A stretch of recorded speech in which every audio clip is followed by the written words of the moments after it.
The wagon wheel splintered with a crack that echoed across the red rock canyon, and Eleanor Catherine's heart sank faster than the setting sun behind the mesa as she realized she was still 3 days from Silver Reef, Utah, with no help in sight and barely enough water to last until morning. She climbed down from the driver's seat, her dusty skirts catching on the splintered wood, and surveyed the damage with a practiced eye that had learned too much about survival in her 22 years. The rear left wheel had broken clean through 2 spokes, the rim twisted at an angle that made her stomach turn. Her father had taught her how to fix a wheel years ago when she was just a girl following him around their ranch outside Santa Fe. But he had been dead for 3 years now, and her mother had followed him 6 months later.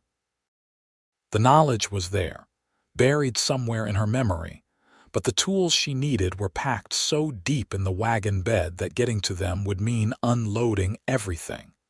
And the sun was already painting the canyon walls gold and crimson. Eleanor pressed her lips together and straightened her shoulders, refusing to let the tears burning behind her eyes fall. She had made it this far on her own, all the way from New Mexico territory into Utah territory, and she would figure this out too. She always did. The ranch in Silver Reef that her uncle had left her was waiting, the deed folded carefully in her satchel, and nothing was going to stop her from claiming what was rightfully hers. Not broken wheels, not the men back in Santa Fe who had told her a woman had no business traveling alone, and certainly not her own exhaustion.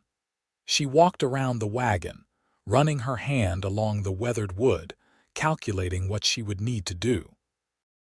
The 2 horses stamped their feet, sensing her agitation. She would have to unload the furniture, the trunks of clothes, the crates of dishes and books. Then she would need to jack up the wagon somehow, remove the broken wheel, and hope that the spare wheel strapped to the underside was still sound. It would take hours, maybe all night, and her hands were already blistered from 2 weeks of holding the reins.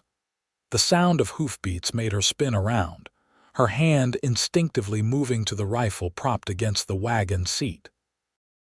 A rider was approaching from the north, silhouetted against the darkening sky, and Eleanor's chest tightened. She had been lucky so far, encountering only a few other travelers who had tipped their hats and moved on, but she knew her luck could not hold forever. A woman alone was vulnerable in ways that made her skin crawl. The rider slowed as he approached, and Eleanor got her first clear look at him. He was tall, sitting easy in the saddle like he had been born there, wearing a dusty brown hat pulled low over his eyes. A bandana hung loose around his neck, and his shirt had seen better days, but his horse was well cared for, coat gleaming even in the fading light. He stopped about 20 feet away, not crowding her, and pushed his hat back with 1 finger. "Evening, madam." His voice was low and rough like gravel under wagon wheels. Eleanor kept her hand near the rifle. "Evening." He looked at the broken wheel, then back at her face, his eyes shadowed under the brim of his hat. She could not quite make out their color. "That is a problem. I can manage." The words came out sharper than she intended, edged with defensiveness and the bone-deep weariness she refused to acknowledge. The cowboy was silent for a long moment. Then he dismounted in one fluid motion and started walking toward the back of his horse, where she could now see a bedroll and saddlebags strapped securely. Eleanor tensed, but he did not look at her again, just untied a coil of rope and a leather tool roll with movements that suggested he had done this 1,000 times before. "I said I can manage," Eleanor repeated, her voice rising slightly. "I do not need help." He did not respond, did not even glance her way, just knelt by the broken wheel and examined it with the focused attention of a man who knew exactly what he was doing. His hands were work-roughened, she noticed, the hands of someone who had spent his life doing hard physical labor under the harsh western sun. Eleanor felt heat rise in her cheeks, a mixture of embarrassment and anger and something else she could not quite name.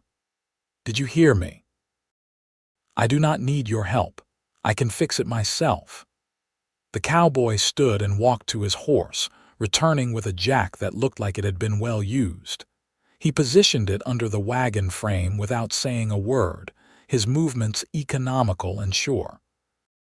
Eleanor watched him, torn between gratitude and fury. She had spent the last 3 years proving she could stand on her own 2 feet, that she did not need anyone to take care of her, that she was strong enough to build a life without depending on the kindness or mercy of men who thought women were helpless creatures who needed protecting. "Stop it." She moved closer, close enough to smell horse and leather and sweat. "I mean it. I appreciate the gesture, but I can handle this myself." He glanced up at her then, just for a second, and she caught a glimpse of green eyes the color of pine needles. Then he returned his attention to the wagon, working the jack handle with steady pressure until the broken wheel lifted clear of the ground. Eleanor clenched her fists, her nails digging into her palms. "Why would you not listen to me? I have tools. I know what I am doing." The cowboy moved to the wagon bed and looked at the piles of her belongings strapped down under canvas. He looked back at the broken wheel, then at her face, and she saw something shift in his expression. Not pity, exactly, but understanding. He had seen that her tools were buried, that it would take her hours to get to them, that she was exhausted, and the sun was setting fast. He pulled a knife from his belt and began cutting the spare wheel free from its moorings under the wagon. Eleanor wanted to argue more, to demand that he leave her alone and let her prove that she was capable, but the words stuck in her throat. Because the truth was that she was tired, so tired that her bones ached, and the thought of unloading the entire wagon by herself in the dark made her want to sit down and never get up again. Instead, she moved to the other side of the wheel and helped him lift it free when he had cut through the last rope. He looked surprised for just a moment, then nodded once, and they carried it together to the back of the wagon. It was heavier than she expected, and her arms trembled with the strain, but she held on until they set it down carefully in the dust. They worked in silence as the stars began to emerge overhead. He removed the broken wheel with practiced efficiency, and Eleanor steadied the axle without being asked, anticipating what he needed before he reached for it. It was strange, this wordless cooperation, but somehow it felt more comfortable than conversation would have been. She did not have to explain herself, did not have to justify her presence out here alone, did not have to endure questions or advice or lectures about what a young woman should or should not be doing. When the new wheel was secured and the wagon lowered back to the ground, the cowboy tested it with his weight, rocking the wagon gently to make sure everything held. Satisfied, he gathered his tools and walked back to his horse. Eleanor cleared her throat. "Thank you." The words felt rusty in her mouth, like she had not used them in a long time. "I am grateful for the help, even if I did not want to need it." He paused in the act of securing his tool roll, then continued without turning around. He mounted his horse and sat there for a moment, looking north toward the dark outline of the mountains. Then he touched the brim of his hat and rode off into the gathering darkness, leaving Eleanor standing beside her wagon with 1,000 unspoken words caught in her chest. She made camp that night with the fixed wheel beneath her, building a small fire and heating beans in a battered pot. The coffee was bitter and strong, the way she liked it, and she sat with her blanket wrapped around her shoulders, staring into the flames and thinking about green eyes and work-roughened hands, and the strange ache of accepting help she had been too proud to ask for. She reached Silver Reef 2 days later, driving her wagon down the main street with her spine straight and her chin high, even though every muscle in her body screamed for rest. The town was smaller than she had imagined, a collection of weathered buildings clustered around the main road, with red rock cliffs rising dramatically on all sides. She could see a general store, a saloon, a church with a white steeple, and what looked like a boarding house. Farther out, she spotted the dark mouths of mine shafts cut into the hillsides. Silver Reef had been founded just a few years earlier, in 1875, when someone discovered that the red sandstone held silver deposits, something geologists had said was impossible. Now it was 1882, and the town was still growing, still drawing people who believed they could carve prosperity out of the harsh desert landscape. Eleanor drove to the edge of town, following the directions her uncle's lawyer had sent.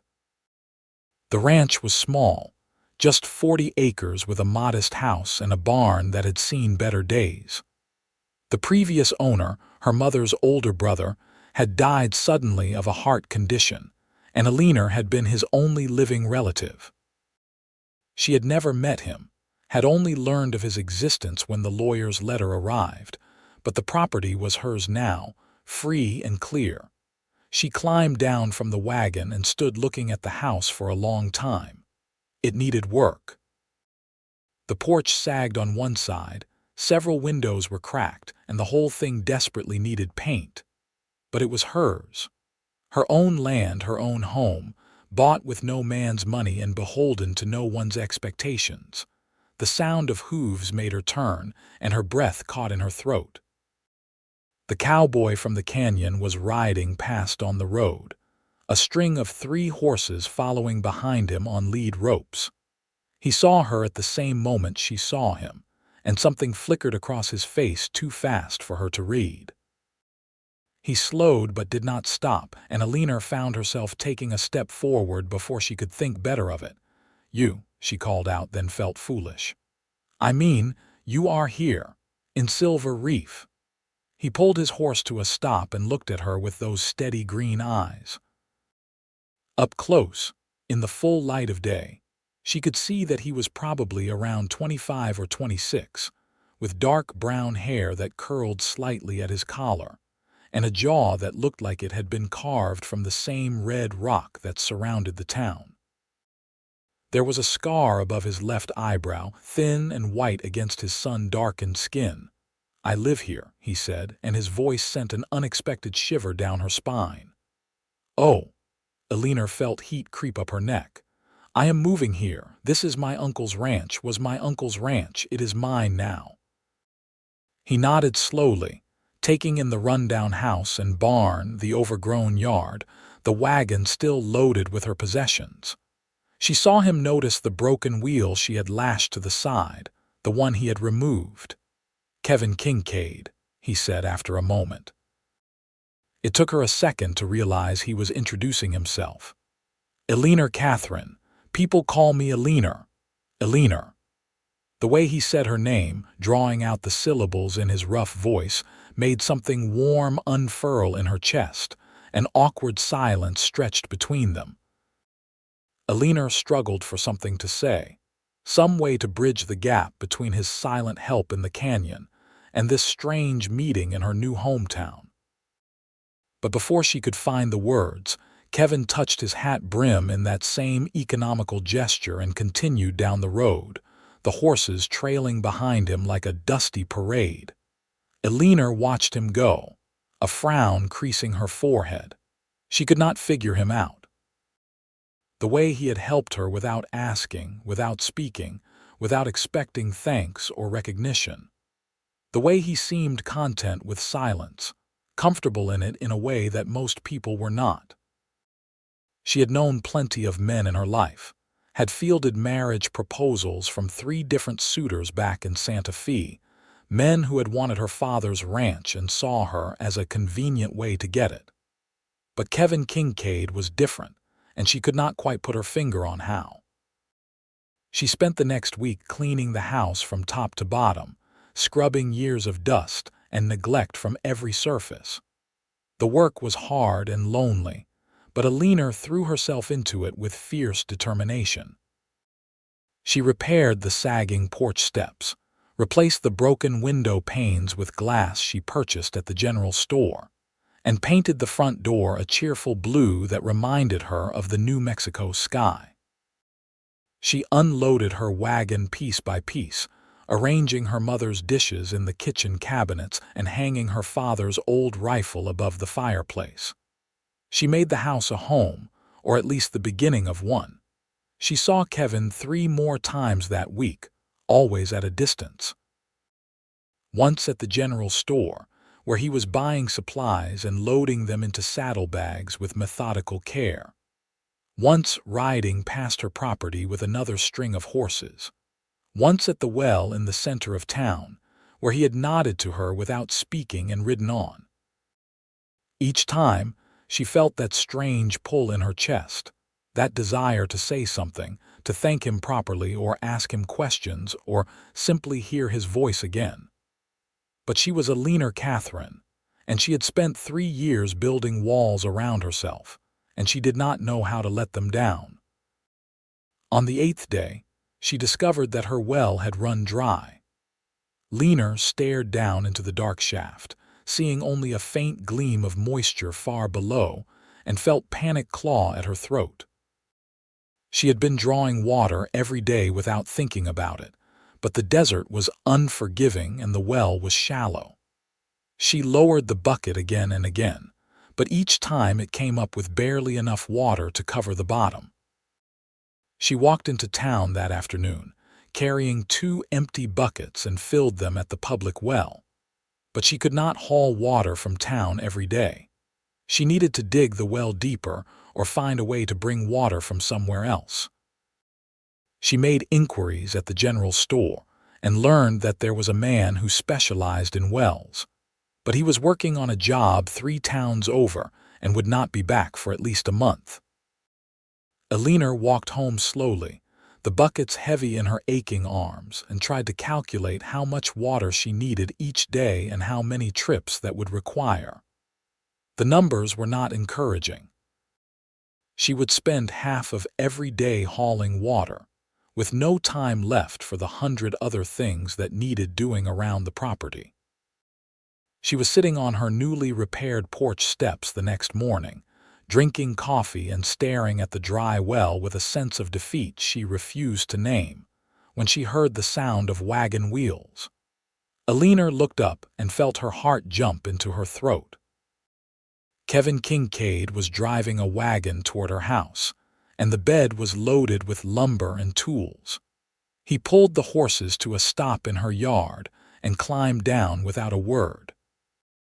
Eleanor stood, coffee cup forgotten in her hand, and watched as he walked over to her well and looked down into it, just as she had done. "What are you doing?" she asked, her voice sharper than she intended. Kevin walked back to the wagon and began unloading lumber, stacking it neatly near the well. He worked with that same efficient silence she remembered from the canyon, and Eleanor felt frustration and gratitude war inside her chest. "I do not need your help," she said, even though it was a lie. "I can manage." He pulled a shovel from the wagon bed and set it beside the lumber. Then he began unloading buckets and rope and what looked like a pulley system. Eleanor set her coffee cup down and marched over to him. "Kevin, stop. I appreciate what you are trying to do, but I cannot pay you for this work, and I will not be in debt to anyone. I have managed on my own for 3 years, and I can manage now." He looked at her then, really looked at her, and she saw something in his green eyes that made her breath catch. Not pity. Not condescension. Something softer, something that looked almost like recognition, like he understood exactly why she was refusing help she desperately needed. "I know," he said quietly. Then he picked up the shovel and walked to the well. Eleanor wanted to scream. She wanted to grab the shovel from his hands and order him off her property. She wanted to throw something or cry or both. But instead, she stood there with her fists clenched and her jaw tight, watching as he began lowering himself down into the well shaft with a rope tied around his waist. "You are going to get yourself killed," she said, and hated how her voice shook. That well could collapse. You do not even know if the walls are stable. Kevin's voice floated up from the darkness.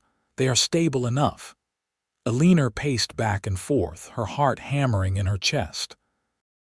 She could hear the scrape of his shovel against stone, the scatter of dirt and pebbles. The sun climbed higher, beating down with relentless heat, and still he worked. After an hour, she lowered a bucket of water down to him, which he drank without comment before returning the bucket and continuing to dig. By noon, Eleanor could not stand it anymore. She changed into her oldest dress, tied her hair back with a strip of cloth, and called down into the well. "I am coming down." There was a pause, then Kevin's voice cautious. "It is tight quarters down here. Then we will work in shifts. Come up and rest. You have been down there for hours." Another pause, longer this time. Then she saw the rope go taut as he climbed hand over hand back to the surface. He emerged covered in dirt and sweat, his shirt plastered to his back, and Eleanor forced herself not to stare at the way his muscles moved under the fabric. "Drink this." She handed him a cup of water she had brought from the house. "And eat something. I made sandwiches." Kevin took the water but shook his head at the food. "You should not go down there. It is dangerous work." "So you have said. But if you can do it, so can I." Eleanor tied the rope around her own waist, ignoring the way her hands trembled. "Besides, this is my well, my responsibility." She did not wait for him to argue. She grabbed hold of the rope and lowered herself over the edge before her courage could fail. The well was dark and cool, a welcome relief from the blazing sun above, and Eleanor's feet touched the bottom after about 20 feet. There was barely enough room to swing the shovel Kevin had left down here, and she understood what he had meant about tight quarters. She began to dig, loosening the hard packed earth and rocks at the bottom of the shaft, and after a few minutes she heard Kevin's voice from above. "Put the dirt in the bucket. I will pull it up." They worked that way for the rest of the day, taking turns in the well while the other hauled up buckets of dirt and rock. It was back-breaking work, and Eleanor's blisters opened up and bled inside her gloves, but she refused to stop. When the sun began to set, Kevin climbed out of the well for the last time and secured the rope and pulley system he had brought. "We are down another 6 feet," he said, his voice hoarse with exhaustion. "Should hit water by tomorrow afternoon." "We." Eleanor could not help the note of challenge in her voice. "I did not ask you to come back tomorrow." Kevin looked at her for a long moment. His face was streaked with dirt, his eyes red-rimmed from grit and dust, and she realized that he had worked all day without complaint, without asking for anything in return, simply because he had seen that she needed help and decided to give it. "I will be here at dawn," he said. Then he climbed onto his wagon and drove away into the purple twilight, leaving Eleanor standing beside her half-dug well with tears streaming down her dirty face.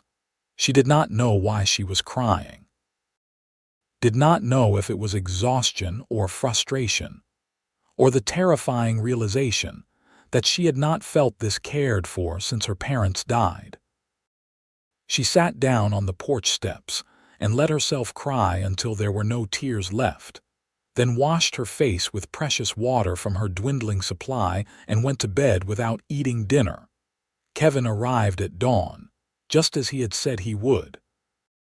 Eleanor was already up, having barely slept, and she had coffee and breakfast waiting. He accepted the coffee but refused the food again, and Eleanor wondered if he had enough to eat at home, wherever that was. "Where do you live?" she asked as they walked to the well together. "North of town." "About 3 miles. Do you have family?" "No." The single word hung in the air between them. Eleanor wanted to ask more, to understand this silent cowboy who kept appearing in her life like some kind of guardian angel, but she sensed that pushing would only make him withdraw further. They worked through the morning, and around midday, Eleanor heard Kevin shout from the bottom of the well. Water. She peered over the edge and saw the gleam of it in the light from above. A dark pool spreading across the bottom of the shaft where Kevin stood ankle-deep and grinning. It was the first real smile she had seen on his face, and it transformed him, making him look younger and lighter and breathtakingly handsome. "We did it," Eleanor breathed, and felt her own smile stretch across her face. "We actually did it." Kevin climbed up and they stood together looking down at the well, both filthy and exhausted and triumphant. Without thinking, Eleanor threw her arms around him in a hug, and for a moment he stiffened in surprise. Then his arms came up and wrapped around her, tentatively at first, then more firmly, and Eleanor felt the solid warmth of him through her dress and smelled sweat and earth and something else, something uniquely him. She pulled back quickly, embarrassed by her impulsiveness. "I am sorry. I should not have done that. It is all right." Kevin's voice was rough, and when she looked up at him, she saw something in his eyes that made her breath stop in her lungs. He looked at her like she was something precious, something worth protecting, and she did not know what to do with that look. "Let me make you lunch," she said, needing to break the tension crackling between them. "Please, it is the least I can do after everything you have done for me." Kevin hesitated, then nodded once. They walked to the house together, and Eleanor busied herself in the kitchen while he washed up at the new well, hauling up bucket after bucket of clear, cold water with obvious satisfaction. She made sandwiches with the last of her bread and sliced some of the hard cheese she had bought at the general store. When Kevin came inside, ducking slightly to clear the doorframe, the kitchen suddenly felt very small. They ate in awkward silence for a few minutes. Then Eleanor set down her sandwich and looked at him directly. "Why do you keep helping me?" Kevin finished chewing before he answered. "You needed help. Lots of people need help. You do not dig wells for all of them."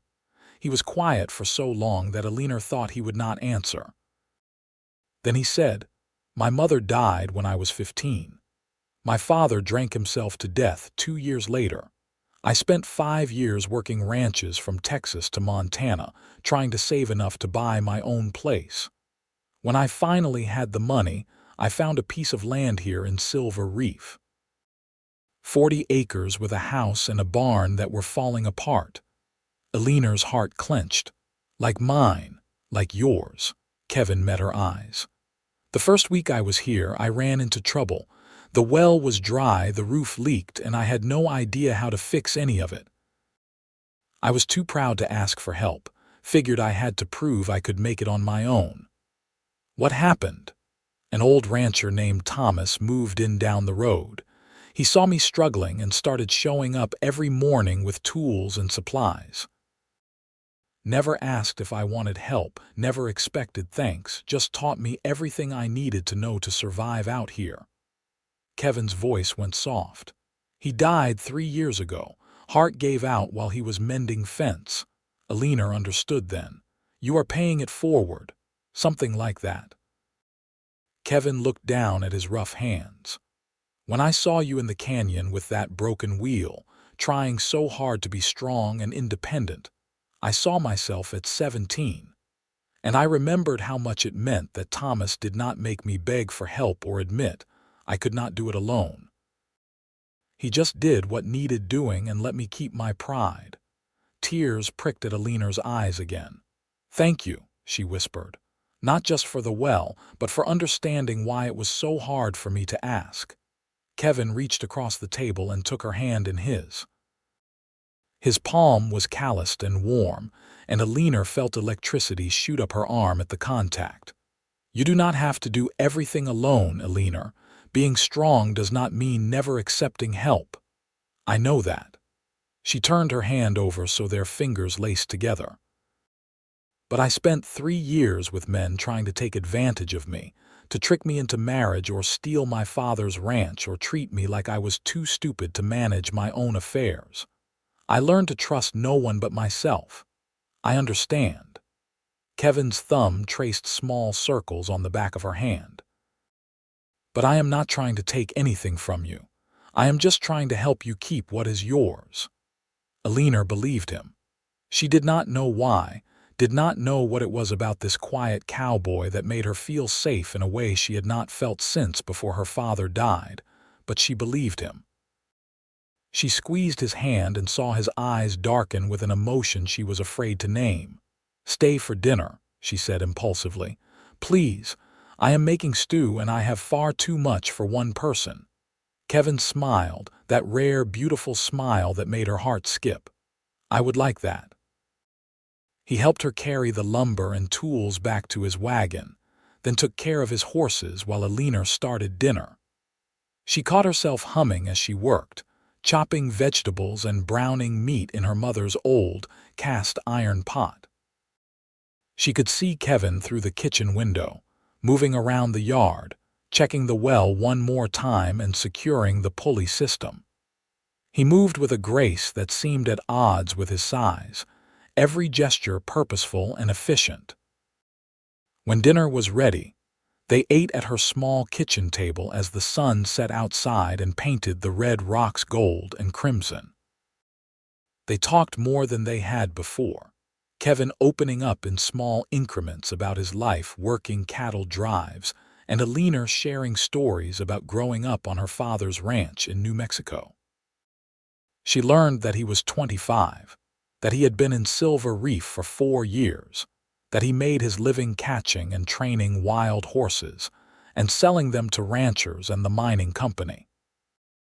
He learned that she was 22, that her parents had died within a year of each other, that she had spent 3 years fighting off her father's business partners who thought the ranch should belong to them instead of a woman who did not know her place. "How did you keep the ranch?" Kevin asked, leaning back in his chair with his coffee cup cradled in both hands. "I did not." Eleanor's voice was flat. "They found a loophole in my father's will, some legal technicality that meant the property reverted to his business partner instead of to me.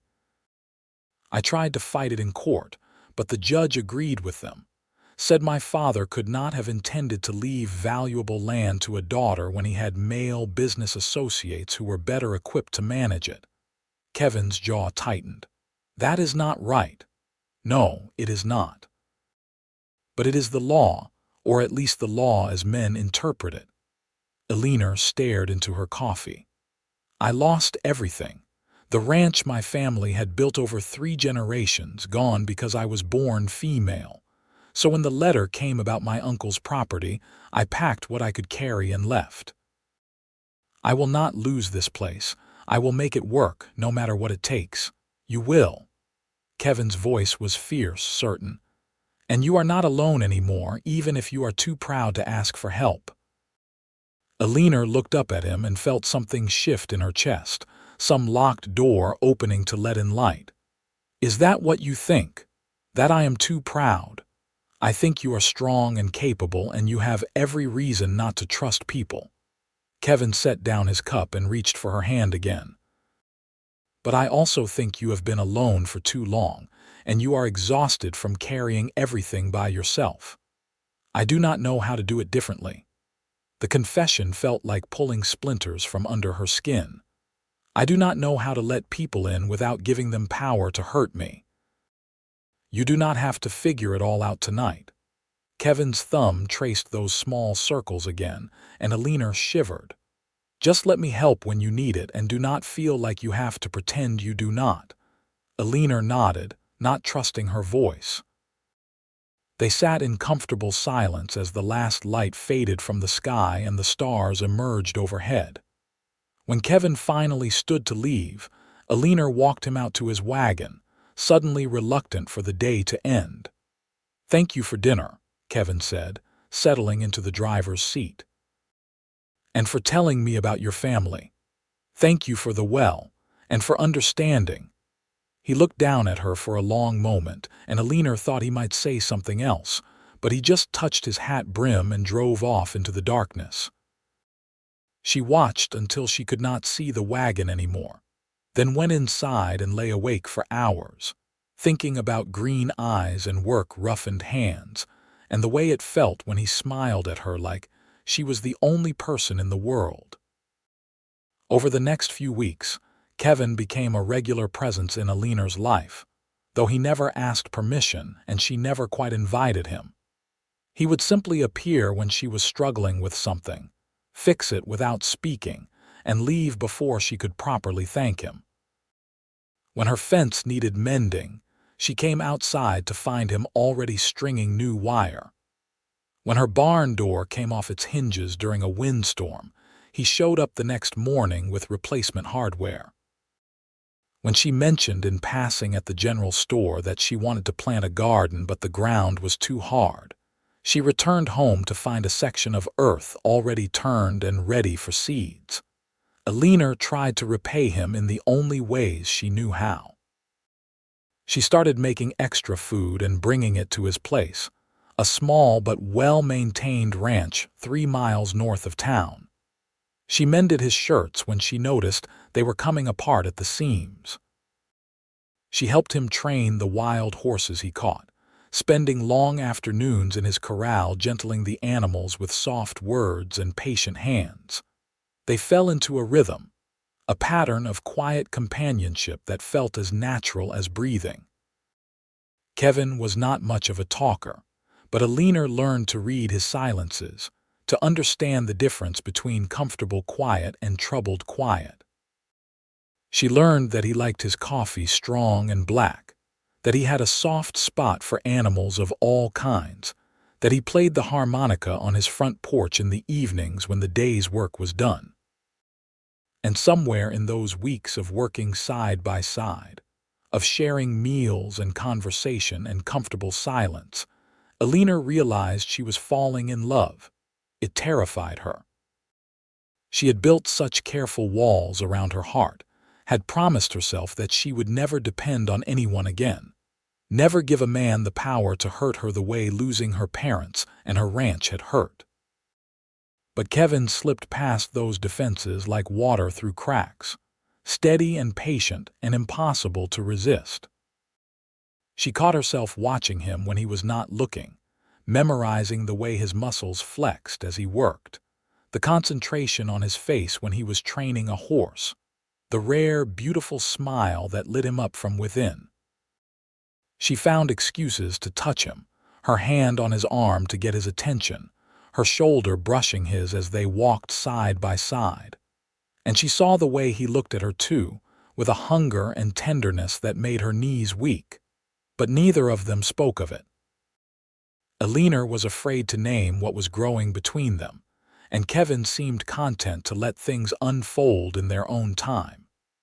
They existed in a strange limbo, more than friends but not quite lovers, dancing around the attraction that sparked between them like lightning before a storm.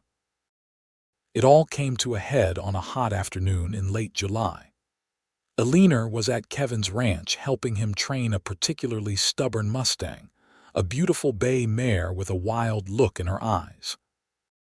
The mare was making progress, but she was still skittish, and when Eleanor got too close too fast, the horse reared and struck out with her front hooves. Eleanor stumbled backward and would have fallen if Kevin had not been there. He caught her around the waist and pulled her against his chest, holding her steady while the mare wheeled away to the far side of the corral. Eleanor's heart pounded, though whether from the near miss or from Kevin's arms around her, she could not say. "Are you all right?" His voice was rough in her ear, his breath warm on her neck. "Yes, I am fine, just startled." But Kevin did not let go. His arms tightened around her and Eleanor felt the rapid beat of his heart against her back. She turned in his embrace, meaning to reassure him, and found herself looking up into his face just inches from her own. The world seemed to stop. Eleanor saw the moment his gaze dropped to her lips, saw the hunger there naked and undisguised. Her own breath caught, and she swayed toward him without conscious thought.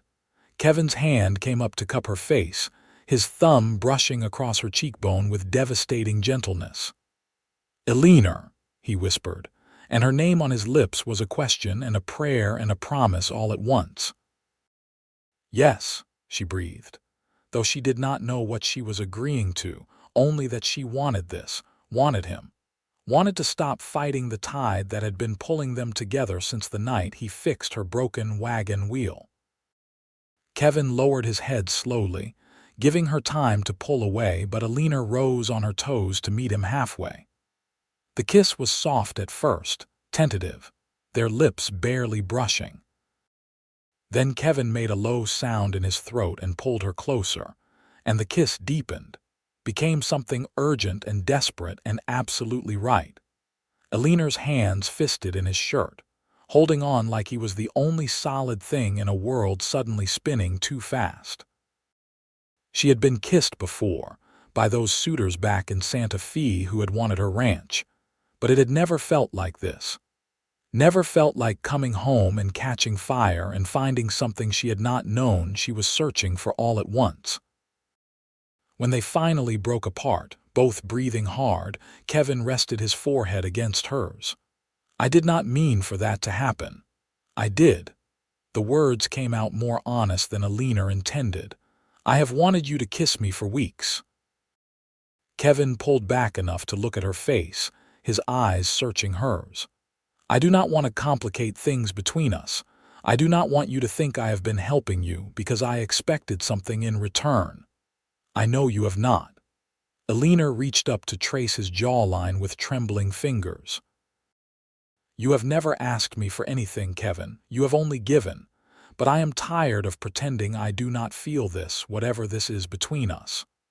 "What do you want, Eleanor?" His voice was low and intense, his hands gentle on her waist. "I want you." She said it clearly, meeting his eyes without flinching. "I want to stop being afraid of needing someone. I want to see where this goes." Kevin closed his eyes for a moment, and when he opened them again, Eleanor saw such naked emotion there that it stole her breath. "I have been in love with you since the night in the canyon when you tried so hard to be strong even though you were exhausted and scared. I helped you because I could not stand to watch you struggle alone, but every day since then, I have wanted to be more than just someone who fixes your fence." "Then be more." Eleanor pulled his head down and kissed him again, pouring 3 years of loneliness and fear and carefully guarded hope into it. "Be everything." They stood in the corral kissing while the sun beat down and the bay mare watched from the far fence with intelligent eyes. When they finally pulled apart, both grinning like fools, Kevin took her hand and led her to the house. "Stay for dinner," he said. "Stay the night, stay forever. Forever is a long time." But Eleanor was smiling as she said it, already knowing her answer, already feeling the walls she had built crumbling down. Not long enough. Kevin pulled her close again, and Eleanor went willingly into his arms, finally allowing herself to believe that being strong did not mean being alone, and accepting help was not the same as being weak. They talked late into the night, lying side by side on Kevin's porch and watching the stars wheel overhead. They talked about their dreams for the future, about combining their properties and building something bigger together, about raising horses and maybe someday children. They talked about their fears too, Eleanor's terror of being hurt again and Kevin's fear that he would not be enough, that his simple life and rough edges would disappoint her. "You are more than enough," Eleanor whispered, lacing her fingers through his. "You are everything I did not know I needed." Kevin turned on his side to face her, his hand cupping her cheek. "I want to marry you, Eleanor Catherine. I want to wake up next to you every morning and work beside you every day and fall asleep holding you every night. I know it is too soon. I know I should wait and court you properly, but I have never been good with words and I need you to know where my heart stands." Eleanor felt tears slip down her temples into her hair. "It is not too soon. I feel it too, this certainty. Like we were always meant to find each other out here in the desert." "Is that a yes?" "That is absolutely a yes." Eleanor pulled him down for another kiss, this one slow and sweet and full of promise. They were married 3 weeks later in the small church in Silver Reef, with half the town in attendance and the other half speculating about why the reclusive horse trainer and the proud woman from Santa Fe had decided to tie the knot so quickly. Eleanor wore her mother's wedding dress, carefully preserved in her trunk, and Kevin wore new black pants and a white shirt that he had clearly bought just for the occasion. The ceremony was simple and brief, but when the preacher pronounced them husband and wife and Kevin kissed her in front of God and the town, Eleanor felt something lock into place in her chest. Some piece of herself she had not even known was missing. They combined their properties, turning the 80 acres into a thriving horse ranch. Eleanor had a gift for training that matched Kevin's skill at capturing the wild mustangs that roamed the canyons, and together they built a reputation for producing the finest horses in the territory.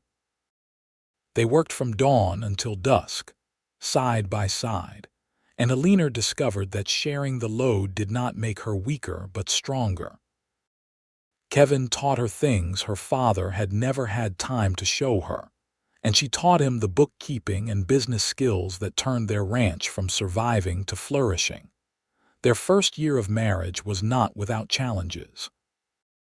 Money was tight, and the work was brutally hard, and there were nights when Eleanor lay awake worrying about drought or injury or any of the 1,000 things that could destroy everything they had built. But Kevin was always there beside her, steady and patient and unwavering in his support. He did not try to fix her fears or tell her they were foolish. He just held her in the dark and reminded her that they were in this together, that she did not have to carry her worries alone anymore. And slowly, Eleanor learned to trust that. Learned to turn to Kevin when she needed help instead of struggling in silence. Learned that asking for what she needed did not make her less capable or independent, it just made her human. They had their first real fight in October, over something small that became something big when they were both exhausted and short-tempered.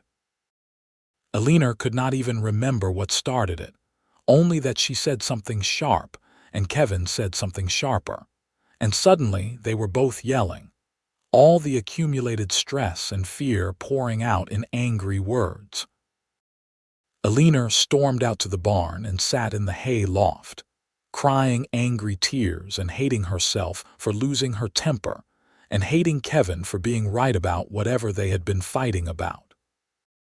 She stayed there for 2 hours until the sun set and the barn went dark and cold, and still her pride would not let her go back inside and apologize. The sound of the barn door opening made her tense. She heard Kevin's boots on the ladder, then saw his head emerge through the opening to the loft. He pulled himself up and sat down beside her without speaking, close enough that their shoulders touched. They sat in silence for a long time. Then Kevin said quietly, "I am sorry. I should not have raised my voice. I started it." Eleanor's voice was thick with tears. "You were trying to help and I bit your head off because I was tired and took it out on you. We are both tired. It has been a hard few months." Kevin put his arm around her and pulled her against his side. "But I need you to know that no fight is going to make me walk away, Eleanor. I married you for better or worse, and I meant those vows." Eleanor turned her face into his shoulder and cried, releasing all the fear and exhaustion she had been holding inside. Kevin held her and stroked her hair and murmured soft words until the storm passed. When she finally lifted her head, he kissed her forehead with infinite tenderness. "Let us make a rule," he said. "No matter how angry we get, we do not go to bed without making up. Even if we are still mad, even if it takes all night to work through it, we do not let the sun come up on a fight." Eleanor nodded, relief flooding through her. "I can live with that rule." "Good." Kevin stood and helped her to her feet. "Now come inside. I made dinner and it is probably cold by now, but I will heat it up and we can eat and pretend we are not both too stubborn for our own good." Eleanor laughed despite herself and followed him down the ladder, holding tight to his hand in the darkness. They ate reheated stew and talked through what had really been bothering them, the fears beneath the anger, and by the time they went to bed, wrapped in each other's arms, Eleanor felt lighter than she had in weeks. Winter came to Silver Reef with surprising force, bringing snow that turned the red rocks white and temperatures that dropped below freezing at night. Eleanor and Kevin spent long evenings by the fire, with Kevin playing his harmonica while Eleanor worked on her mending or read aloud from the books she had brought from Santa Fe. They were good days, peaceful in a way Eleanor had never experienced before. She had thought happiness was something you had to fight for, had to defend against constant threats, but this kind of quiet contentment felt even more precious because it was so unexpected. On a particularly cold night in January, Eleanor was reading when she felt Kevin's eyes on her. She looked up from her book to find him watching her with an expression that made her heart flutter. "What?" she asked, self-conscious. "I was just thinking about how lucky I am." Kevin set aside his harmonica. "A year ago, I was living alone, working alone, going weeks without talking to another person. Now I have you, and I still cannot quite believe it is real." Eleanor set down her book and moved to sit beside him on the floor in front of the fire. "I am the lucky one. You gave me everything I needed when I was too proud to ask for it, and you never made me feel weak for needing it in the first place." Kevin pulled her into his lap, and Eleanor settled against his chest with a contented sigh. "We are both lucky," he said, his lips against her hair. "Lucky we found each other out here in the middle of nowhere. Lucky we were both stubborn enough to make a life in the desert. Lucky we were brave enough to take a chance on love. I love you." The words still felt new on Eleanor's tongue, precious and powerful. "I love you so much it scares me sometimes. I love you too." Kevin tightened his arms around her. "And you do not have to be scared. I am not going anywhere." They sat together in the firelight, wrapped in blankets and each other, and Eleanor felt a peace settle into her bones that she had not felt since before her parents died. She had a home, a partner, a purpose. She had built something real and lasting out of nothing but determination and hope, and the quiet love of a cowboy who had seen past her pride to the lonely heart beneath. Spring brought new beginnings. The snows melted, and the desert bloomed with unexpected color, red and yellow wildflowers painting the landscape in vivid strokes. Eleanor discovered she was pregnant in April, the realization coming one morning when she could not keep down breakfast for the third day in a row. She sat on the edge of their bed with her hand pressed to her still flat stomach, overwhelmed by a rush of emotions so complex she could not untangle them. She was terrified. Her own mother had nearly died giving birth to her, and Eleanor had heard too many stories of women who did not survive childbirth to take the risk lightly. But beneath the fear was a fierce joy, a certainty that she wanted this baby more than she had wanted anything except Kevin himself. She told him that night after dinner, unable to wait any longer. "I am pregnant." Kevin froze with his coffee cup halfway to his lips.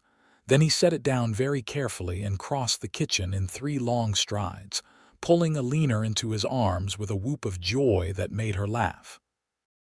"Are you sure?" he asked, pulling back to look at her face. "Pretty sure. I've been sick every morning this week and I am late."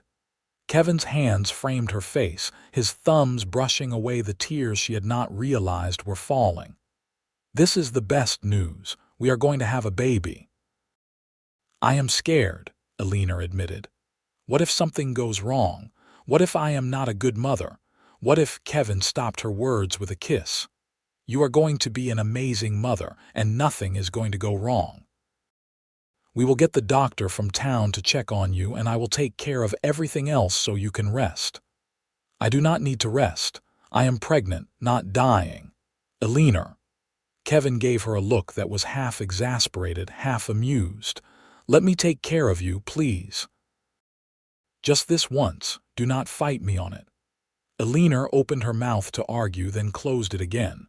This was exactly what they had talked about, learning to accept help and trust that it did not make her weak.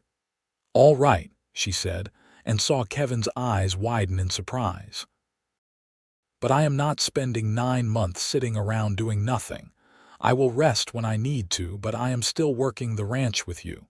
Deal. Kevin pulled her close again, his hand splayed protectively over her stomach. I cannot believe we are going to be parents. Neither can I. But Eleanor was smiling as she said it, the fear giving way to excitement as the reality sank in. The pregnancy was harder than Eleanor expected. She was sick for months, exhausted in a way that went bone deep, and her body changed in ways that alternately fascinated and frustrated her. But Kevin was true to his word, taking over the heavier work and bringing her tea and crackers when the nausea was bad and rubbing her aching back at night without complaint. Eleanor learned to lean on him in ways she had never leaned on anyone, and found that it did not diminish her strength but amplified it. The baby was born on a cold November night, arriving 3 weeks early in a rush that left no time to fetch the doctor. Kevin delivered his own son with shaking hands and tears streaming down his face, and when he placed the squalling infant on Eleanor's chest, she felt her heart expand to hold more love than she had known was possible.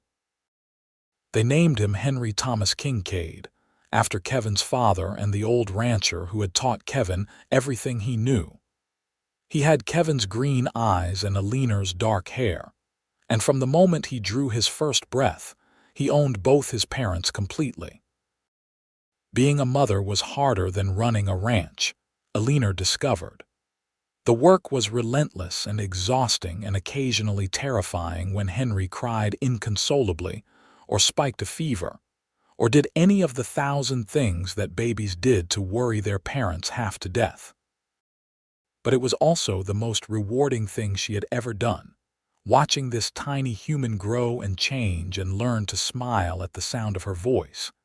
Kevin was a revelation as a father. Eleanor had known he would be good, had seen his gentleness with animals, and known it would translate to children, but she had not anticipated the depth of his devotion. He walked the floor with Henry when the baby was fussy at night, sang to him in that rough voice, showed him the horses and the desert and the stars overhead with an enthusiasm that made Eleanor fall in love with him all over again. The years passed in a blur of hard work and small joys. The ranch continued to grow, their reputation spreading until they were selling horses to buyers as far away as California. They added onto the house, building extra bedrooms for future children and a larger barn to accommodate their expanding herd. Eleanor took over more of the business side, negotiating contracts and managing their accounts, while Kevin handled the training and physical work. Henry was 4 when his sister was born, a tiny red-headed spitfire they named Emma Rose. She was nothing like her quiet, thoughtful brother, demanding attention from the moment she arrived and keeping both parents on their toes with her endless energy and curiosity. Henry adored her, following her around the house and the yard and protecting her with fierce devotion. Eleanor stood on the porch one evening watching Kevin teach the children to ride, Henry sitting proud and tall on a gentle mare while Emma bounced excitedly in front of Kevin on his saddle. The sun was setting over the red rocks, painting everything gold and crimson, and Eleanor felt a contentment so deep, it was almost painful. She thought back to that night in the canyon 7 years ago, when she had been so desperately alone, too proud to ask for help even when she needed it so badly. She thought about the cowboy who had appeared out of nowhere and fixed her wagon wheel without a word, and how that single act of silent kindness had changed the trajectory of her entire life. Kevin caught her watching and smiled, that rare, beautiful smile that still made her heart skip. He said something to the children, and they waved at her, Henry careful and Emma with wild enthusiasm. Eleanor waved back, tears pricking at her eyes for reasons she could not fully articulate. That night, after the children were asleep and she and Kevin were getting ready for bed, Eleanor wrapped her arms around him from behind and pressed her face against his back. "What is this for?" Kevin asked, turning in her embrace. "I was just thinking about the night we met. About how you helped me even though I was too proud to ask for it." Kevin's arms came around her, pulling her close. "Best broken wheel that ever happened to me." Eleanor laughed softly. "I have been thinking. We should start helping other people the way Thomas helped you and you helped me. There are people moving into the territory all the time, families who are struggling and do not know how to ask for help. I like that idea." Kevin kissed the top of her head. "What did you have in mind?" "I do not know exactly. Maybe we could keep an eye out for new arrivals who need a hand. Offer work to people who need jobs. Share what we have learned about surviving out here." Eleanor pulled back to look up at him. "You gave me so much without asking for anything in return. I want to pass that forward." "Then that is what we will do." Kevin cupped her face in his hands. "You have the biggest heart of anyone I have ever known, Eleanor Kincaid, even when you were trying to hide it behind all that pride and independence. I was never very good at hiding it from you." Eleanor stood on her toes to kiss him. "You saw right through me from the beginning." "That is because we are the same, you and me. Too stubborn to quit, too proud to ask for help, too afraid of being hurt to let anyone close." Kevin's smile was tender. "Lucky for us, we found each other." They put their plan into action that winter, quietly helping newcomers who arrived in Silver Reef with more dreams than supplies. They hired a young couple to help with the ranch work when the husband broke his leg, keeping them on even after he healed because they needed the income. They taught their neighbors' children how to ride and care for horses. They donated horses to families who needed them, asking only that the recipients pass the kindness forward when they were able. Word spread, as it always did in small communities, and the Kincaid Ranch became known as a place where people could find help without judgment. Kevin and Eleanor never advertised what they were doing, never made a show of their generosity, but their actions spoke louder than words ever could.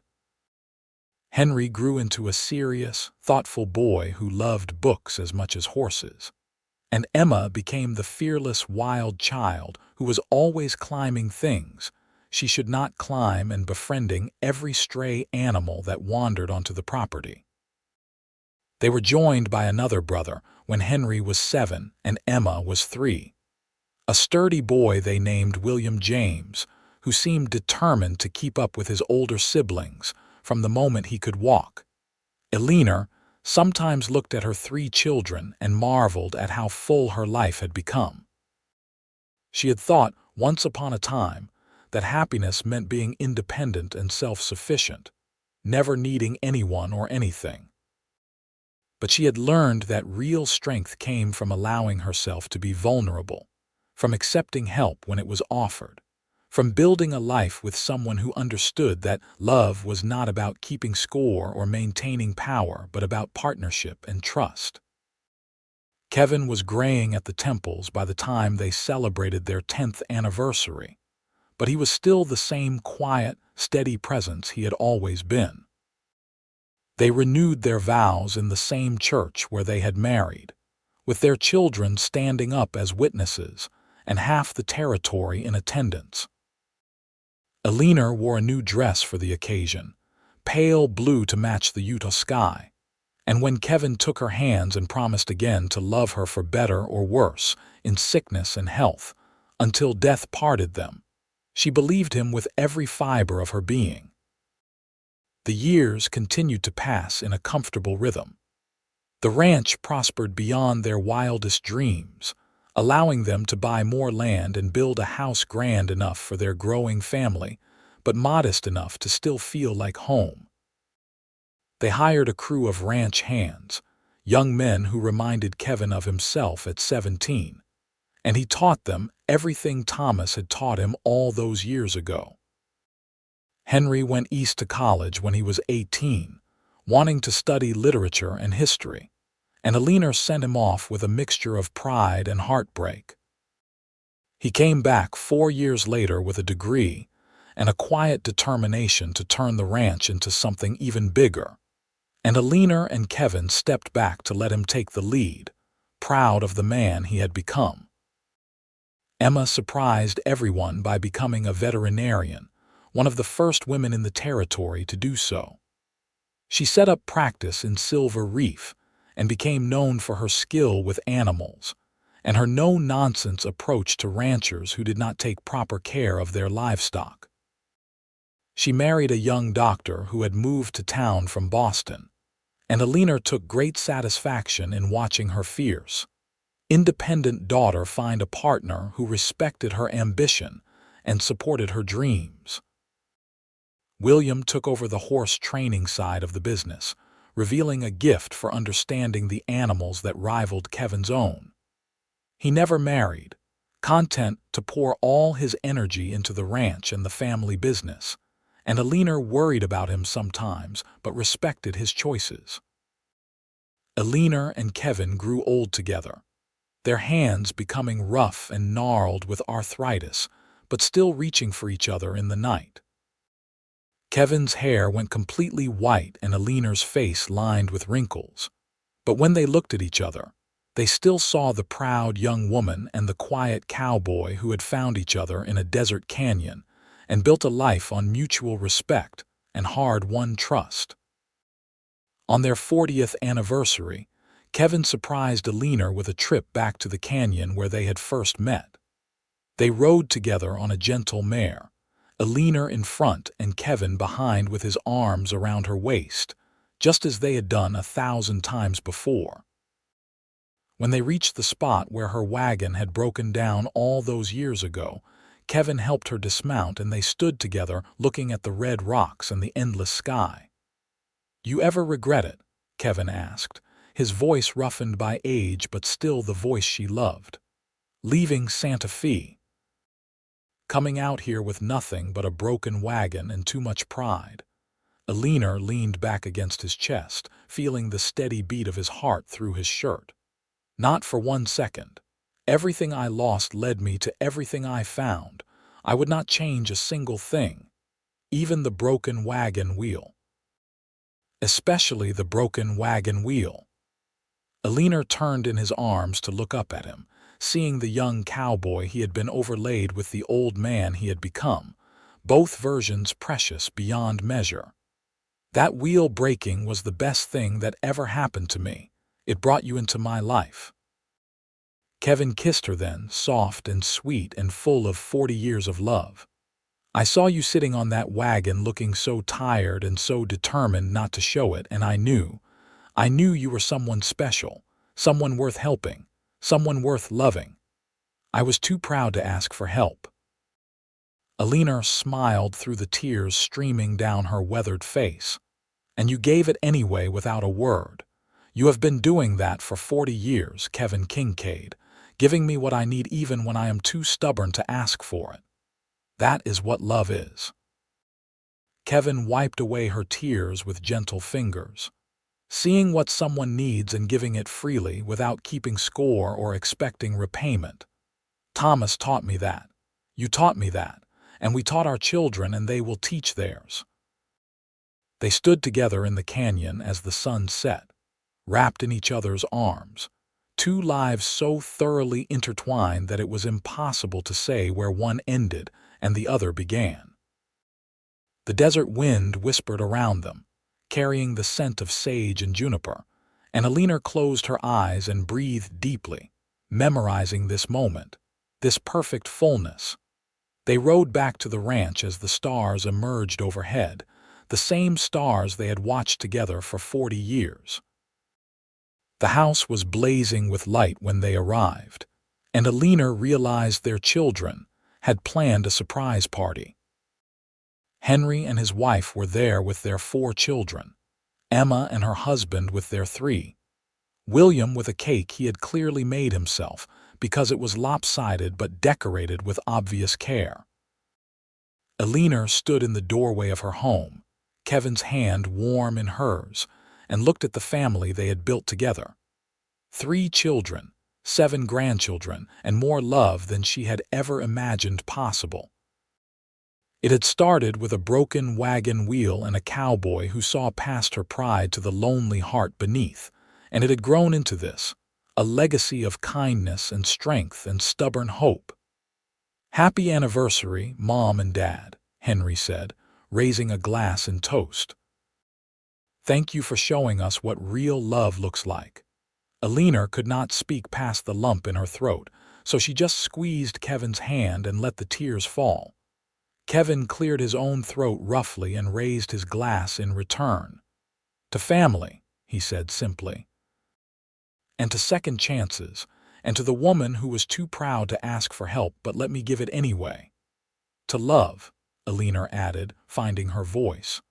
"The kind that fixes broken wheels and digs wells and builds a life in the desert. The kind that lasts."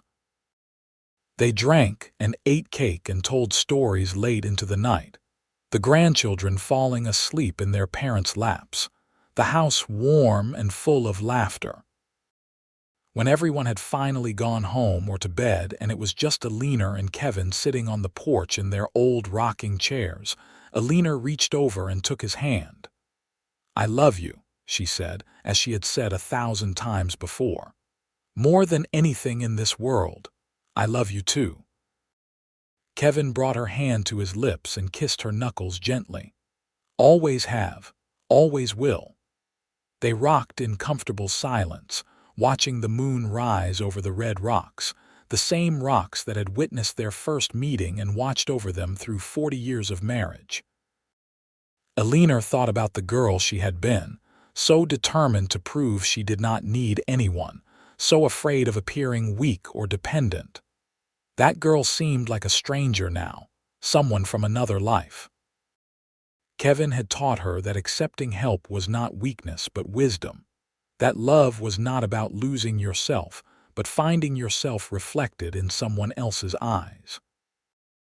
He had given her everything she needed without asking for anything in return, except the chance to love her, and she had learned to give him the same gift in return. It was full dark now, the desert alive with the sounds of night creatures and the whisper of wind through sage. Eleanor closed her eyes and listened to the symphony of her life, the creak of the rocking chairs, Kevin's steady breathing, the distant call of a coyote. She had built something real and lasting here in the harsh beauty of the desert, something that would outlive her and Kevin both. "What are you thinking about?" Kevin asked softly. Eleanor opened her eyes and smiled at him, this man who had seen her at her most vulnerable and loved her anyway. "I am thinking about how grateful I am that my wagon wheel broke in that canyon all those years ago, and that you were stubborn enough to help me even when I told you I did not need it. Best decision I ever made." Kevin's voice was warm with affection. "Well, second best. The best was asking you to marry me. I think we can call it a tie."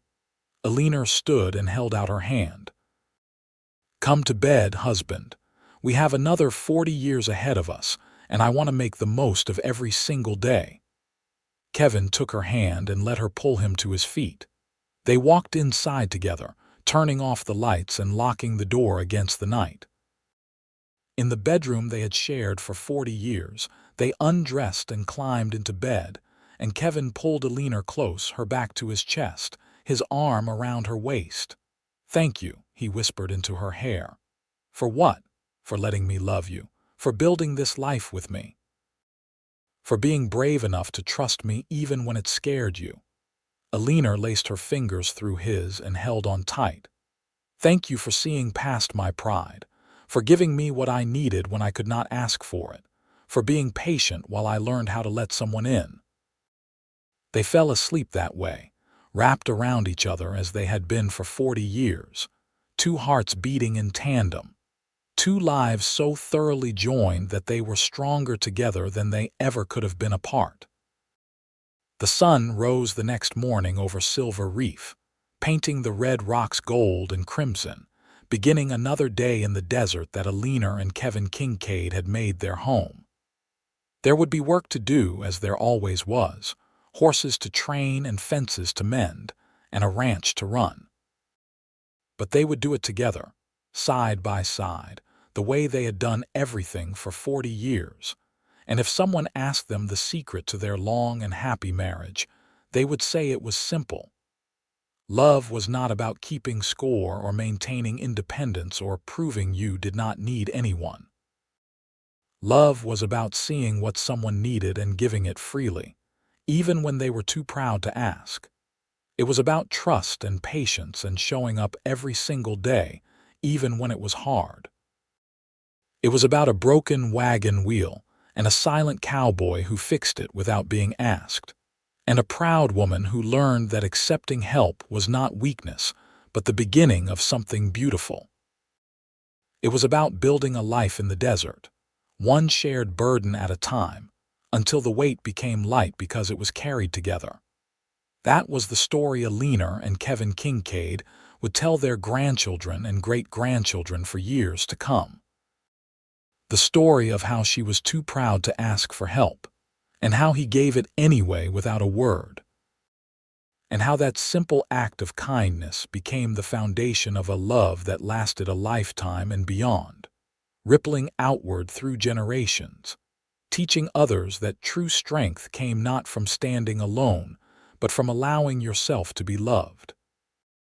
The end came peacefully for both of them, Kevin first at 89, and Eleanor following him 6 months later at 86, unable to imagine a life without her partner of 64 years. They were buried side by side in the Silver Reef Cemetery, overlooking the red rocks they had loved, their headstones simple and elegant, bearing only their names and the dates that bracketed their remarkable lives. But their legacy lived on in the ranch that still bore their name, in the children and grandchildren and great-grandchildren who carried their values forward, in the countless people they had helped over the years who passed that kindness on to others. The Kincaid Ranch remained a place where people knew they could find help without judgment, where pride could be put aside in favor of community, where love was defined not by words but by action. And sometimes, on quiet evenings when the sun set over the canyon in shades of gold and crimson, travelers passing through would swear they could see two figures on horseback, riding together through the desert, their silhouettes clear against the dying light. A tall cowboy and a proud woman, partners in life and death, still riding side by side through the land they had loved and tamed and called home. Their story became legend in Silver Reef and beyond, told and retold until it took on the quality of myth. But for those who had known them, who had seen the quiet love between Eleanor and Kevin Kincaid, and witnessed the life they built together through hard work and stubborn hope, it was simply the truth. A truth that proved love was not about grand gestures or flowery words, but about showing up every single day and giving someone what they needed, even when they were too proud to ask for it. And in that truth lay a kind of magic, the everyday magic of two people who chose each other and kept choosing each other through 40 years of joy and sorrow, triumph and hardship, laughter and tears. They had built something real and lasting in the harsh beauty of the Utah desert, something that would endure long after they were gone. That was the real happily ever after, Eleanor would have said if she could speak from beyond the grave. Not a fairy tale ending where everything was perfect, but a true ending where two imperfect people found each other and built a life together one day at a time, one act of wordless kindness at a time, until their individual stories became one story, told in the language of love that needed no words at all. The sun set over Silver Reef and rose again, and set again, as it had done for millennia before Eleanor and Kevin, and as it would do for millennia after. But for one brief, shining moment in the vast span of time, two lives had intersected in that desert town, and from that intersection had come something beautiful and true and lasting. A love story written not in words but in actions, in fixed wagon wheels and dug wells and decades of quiet devotion. She had been too proud to ask for help. He had given it anyway without a word. And from that beginning had grown a love that would echo through generations, a testament to the power of seeing what someone needs and giving it freely, without expectation or demand. That was the legacy of Eleanor and Kevin Kincaid, and it lived on long after they were gone, a light in the desert darkness showing others the way home.